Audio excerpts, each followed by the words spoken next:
In a dire situation, someone finds themselves as the last survivor in a mysterious crisis. They plan to continue broadcasting across the valley, noting that an unexplained event has left markers that require further investigation. The answers to understanding this phenomenon apparently lie in the light. The Emergency Measures Committee takes control of local media, implementing crisis protocols. Residents are instructed to stay indoors, avoid contact with others, keep media devices on, and not attempt outside communication. The situation requires calm and civil behavior while awaiting updates. At an observatory, tension builds between staff members regarding facility access and power concerns. A couple, Kate and Stephen, are dealing with relationship issues while preparing for important work with the arrays.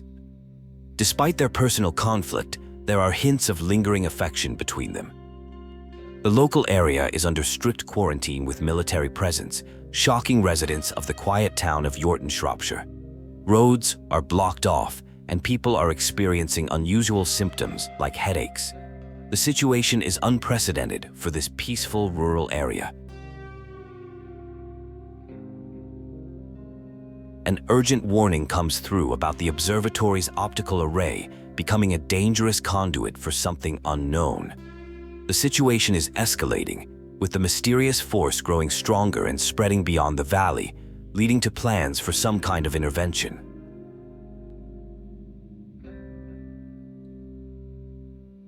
Earlier interactions reveal relationship dynamics and professional struggles, particularly regarding research and data analysis.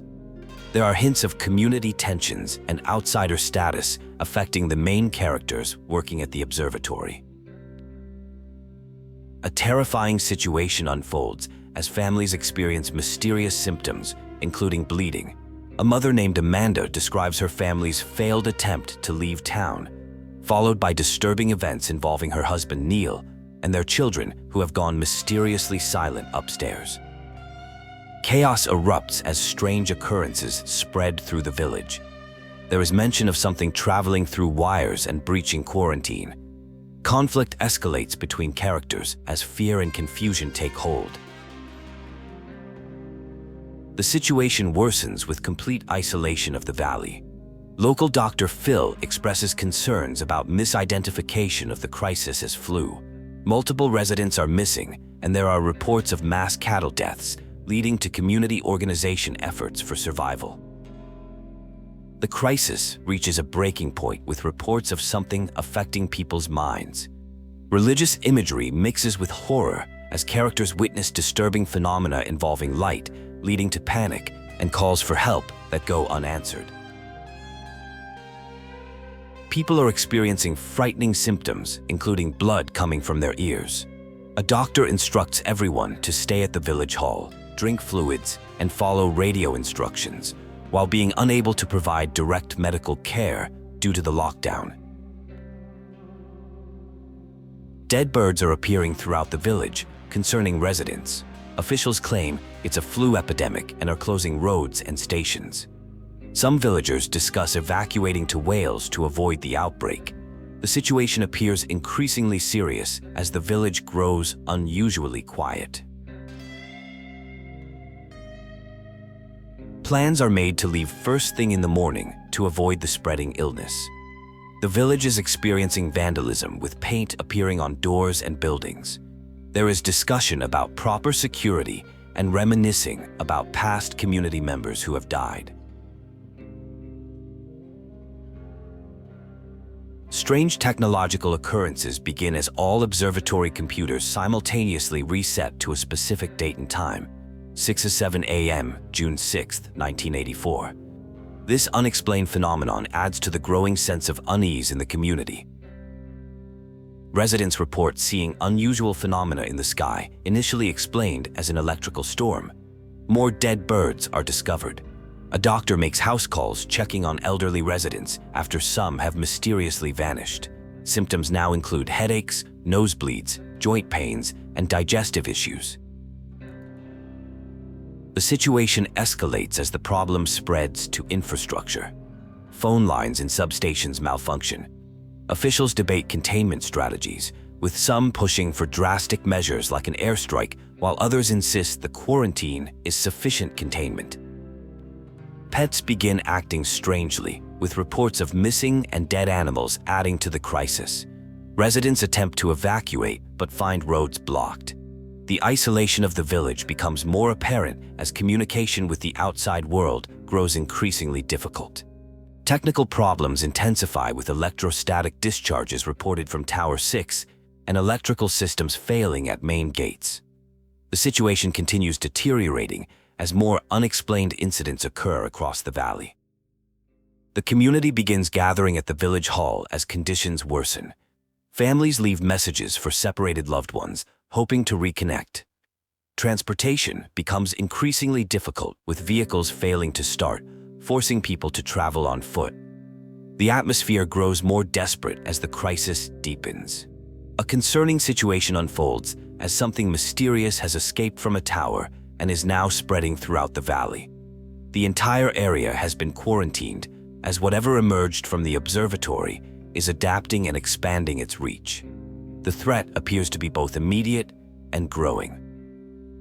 Someone desperately tries to start their vehicle during what seems to be an emergency situation. The frustration is evident as they struggle with the malfunctioning machine, calling it names while attempting to get it running. An unknown entity is discovered to be responsive and alive, shifting and adapting to human presence. The observer notes there must be some logical pattern to its behavior, though they are still trying to understand its nature and purpose.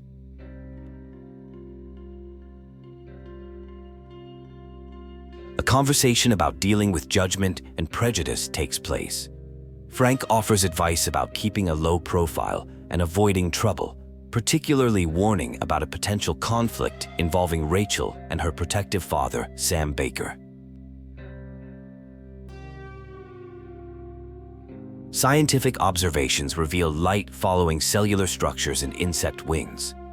While insects show simpler reactions than birds, which experienced hemorrhaging, the entity appears to be attempting communication rather than attacking. Its intelligence and adaptability are increasing. A desperate radio conversation occurs, discussing a severe situation involving family members. Someone is being pressured to make an impossible choice that could harm their loved ones, leading to an emotional confrontation about sacrifice and responsibility. A frustrated attempt at understanding and communicating with the phenomenon continues. Despite direct exposure, comprehension remains elusive. The observer seeks ways to amplify and consolidate the mysterious signal. Stephen appears increasingly unstable, speaking about patterns and sick animals while showing concerning behavior. The situation has escalated with reports of dying birds and dead cows, while Kate's whereabouts remain unknown. Power fluctuations coincide with aurora-like phenomena around Tower 6, causing intense headaches and hallucinations. The observer experiences a mixture of old and new memories while feeling close to a breakthrough. A tense confrontation erupts between Frank and another character, with threats of violence. The situation has become dire, with warnings about widespread destruction and limited time for escape. Someone must remain behind to confirm casualties. Chaos unfolds with power outages and missing people. Rachel stays behind caring for Dylan, while others disappear into the dangerous conditions. The atmosphere is filled with uncertainty and fear. A final warning is given about avoiding phones, TV, and radio, as the entity can transmit through signals. A secret escape route through the station tunnel is revealed, with urgent instructions to leave quietly without alerting others to maintain order.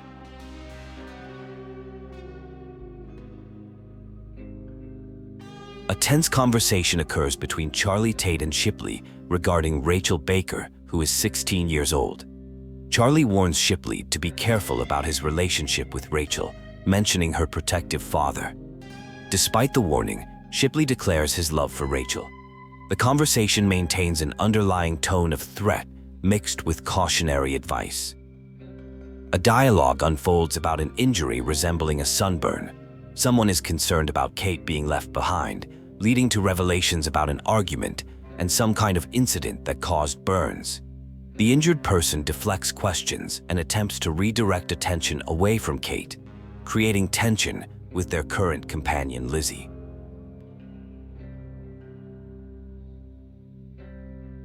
Thoughts reveal anger not about infidelity itself, but about being underestimated. Dreams involve light patterns and skin burning. A scientific plan emerges to focus 5 towers on a single point in the sky to enhance communication bandwidth, suggesting some form of experimental research. A concerning situation develops regarding Mr. Cole's disappearance from his residence.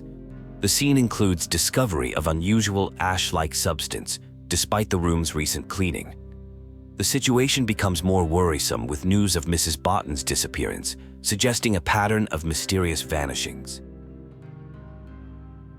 A conversation reveals plans to leave during an approaching storm. Stephen is mentioned as having specific tasks to complete first, believing everything is connected to him.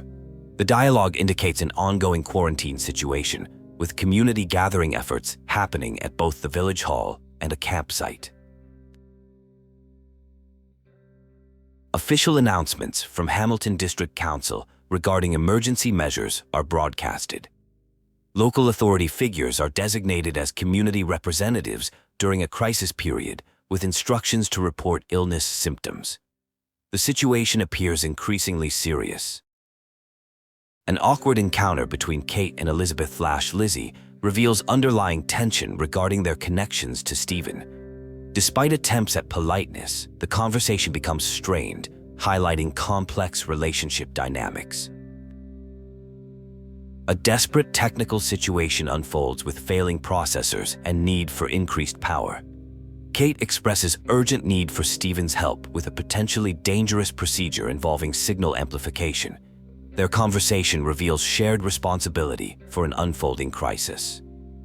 Phone conversations reveal mysterious developments involving unusual symptoms and patterns. The situation is clarified as being different from a typical flu outbreak, with references to specific marks or burns. Scientific observations suggest something completely unprecedented. The situation reaches critical levels, with discussions of infection spread and telecommunications issues. A debate ensues about extreme measures, including potential airstrikes. The unknown threat shows signs of adaptation and intelligence, creating urgency for decisive action despite personal costs. An intense emotional confrontation unfolds, where someone refuses to comply with a request that would endanger their family members. The conversation reveals deep moral conflicts and personal struggles with making difficult decisions that could have fatal consequences. A heated argument erupts between Kate and Stephen about his interaction with Lizzie Graves. Kate discovers through Frank that Stephen had drinks with his former fiancée and lied about it. Stephen tries to justify his actions by claiming he wanted to avoid conflict before an important event, but Kate feels disrespected and manipulated. A mysterious and unsettling experience is described where someone loses physical sensation and encounters a strange light phenomenon. Printers mysteriously output pages of zeros. The entity appears scared and alone, having traveled far, leading to an apparent fusion event. Catherine Collins records her final message, noting exposure to what seems to be a nerve agent. Despite deteriorating health conditions, she plans to reach Tower 6 to fuse signals from the optical array, suggesting her survival is linked to exposure to a pattern.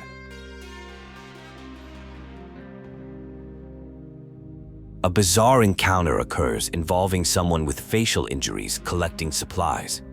The conversation reveals communication systems are malfunctioning, with strange phone behaviors and discussions about a flu outbreak that has led to valley quarantine measures. A tense interaction between Wendy and others reveals family dynamics and stubborn personalities. Discussion centers around Frank and attempts to reconcile family relationships, showing the complexity of small community connections and responsibilities. Clive Smith contacts Howard Lentham about implementing emergency quarantine measures. Instructions are given to close buildings, post notices, and manage public anxiety. The situation appears more serious than a simple flu outbreak. Catherine Collins documents her isolation, marking days on walls and eating cold canned food. Her entries reveal a deteriorating sense of time and desperate attempts to maintain her identity in increasingly difficult circumstances. Kate expresses feelings of alienation in the village community, while Stephen tries to convince her to give it a chance. Their conversation is interrupted by Lantham, highlighting the challenges of integrating into a close-knit community. A concerning situation develops involving tunnel closure and mysterious health symptoms, including nosebleeds. The pattern appears to have evolved, now capable of transmission through phone lines rather than requiring direct contact. An awkward reunion between former romantic partners reveals unresolved feelings and life changes. The conversation touches on marriage, regret, and the possibility of second chances, while maintaining superficial politeness. A tense discussion between Stephen and his mother about his relationship choices reveals generational conflicts and different views on family life. Stephen passionately defends Kate's brilliance and uniqueness against his mother's subtle criticisms.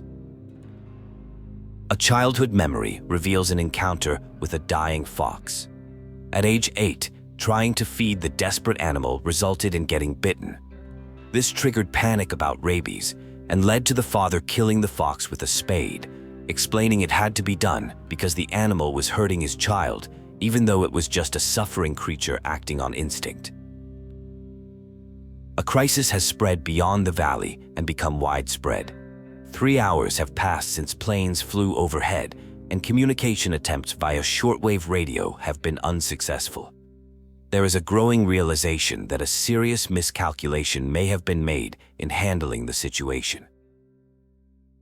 A confrontation occurs with an entity that seems to understand human speech. The situation has left only one survivor who threatens the entity with isolation, acknowledging how it has taken away all loved ones and forced unimaginable actions. The survivor refuses to surrender despite everything that has happened. Catherine Collins records what might be her final message, declaring herself the last survivor of whatever catastrophic event has occurred. Her words carry the weight of finality and isolation in this dire situation. A philosophical reflection on time and existence emerges through the observation of a butterfly. The brief lifespan of the creature becomes a metaphor for the larger patterns of life and inevitability, highlighting how even brief moments contain entire lifetimes. A memory surfaces of a plane ride with Stephen, pointing out their home below. The perspective from above reduced their world to abstract patches of color, leading to a deeper understanding of how things can be contained within each other. There is an attempt to understand and explain the actions of an entity that caused harm. Various characters, Lizzie, Stephen, Frank, Mary, Wendy, Edward, and Jeremy, are shown finding peace and happiness together. The entity is revealed to be a collector of time. A pivotal moment is frozen in time as Stephen faces his fate with fire. The observer watches with love and acceptance, choosing not to join him yet. There is a new understanding that clinging to light isn't truly living. The light spreads globally, bringing everything to rest. Human presence has left permanent traces across the world, creating bridges between stories. Despite humanity's departure, these traces will remain for others to discover and experience. The final moments approach without fear. There is acceptance of past failures to connect, but these no longer matter. Life is compared to driftwood on a dark ocean, with love making people whole during their brief existence. The pattern provides completion as everything fades into light.